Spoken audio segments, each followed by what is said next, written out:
અસહ્ય ગરમી વચ્ચે સેવા ભાવનાથી પ્રેરિત નાની ઉંમરના યુવાનો દ્વારા બારડોલી સ્ટેશન વિસ્તારમાં માનવતાનું ઉત્તમ ઉદાહરણ પૂરું પાડવામાં આવ્યું. યુવાનોની ટીમે સ્ટેશન વિસ્તારમાં મુસાફરો, મજૂરો અને રાહદારીઓને 2500થી વધુ ઠંડા પીણાની બોટલોનું નિઃશુલ્ક વિતરણ કર્યું. તાપમાનમાં સતત વધારો થવાના કારણે લોકોને ભારે તકલીફ પડી રહી છે, ત્યારે આ યુવાનો દ્વારા કરવામાં આવેલા સેવા કાર્ય લોકો માટે રાહતરૂપ સાબિત થયું. ખાસ કરીને મુસાફરો અને દૈનિક મજૂરો અને સતત ગરમીમાં ઊભા રહેતા બારડોલી ટ્રાફિક પોલીસના કર્મચારીઓને આ ઠંડા પીણા મળતા તેઓએ રાહતનો અનુભવ કર્યો અને યુવાનોના પ્રયાસને વખાણ્યો. આ સેવા કાર્યમાં જોડાયેલા યુવાનોનું કહેવું છે કે સમાજ માટે કંઈક સકારાત્મક કરવાનો ઉદ્દેશ્ય રાખીને તેઓએ આયોજન કર્યું. ગરમીના દિવસોમાં લોકો સુધી ઠંડુ પીણું પહોંચાડીને તેમને થોડી રાહત મળે તે જ તેમનો મુખ્ય હેતુ છે. સ્થાનિક લોકો અને મુસાફરોએ યુવાનોના સેવાભાવી કાર્યને બિરદાવ્યું અને આવા પ્રયાસોને લોકો માટે પણ પ્રેરણારૂપ બનશે તેવી આશા વ્યક્ત કરી. રિપોર્ટ કૈલાસ કુમાવત.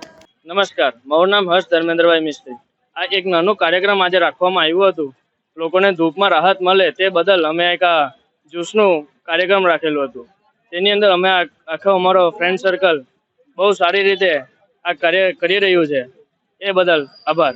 નમસ્કાર, હું પ્રીતમસિંહ. આજે બારડોલી સ્ટેશન રોડ પર મારા ફ્રેન્ડ્સ સાથે ઠંડા જ્યુસનું આયોજન રાખ્યું છે, જેમાં તાપતી ગરમીમાં આ લોકોને રાહત મળે, ઠંડક મળે, એટલે અમે આ 2500 બોટલનું અમે લીચીના જ્યુસનું આયોજન રાખ્યું હતું સેવામાં.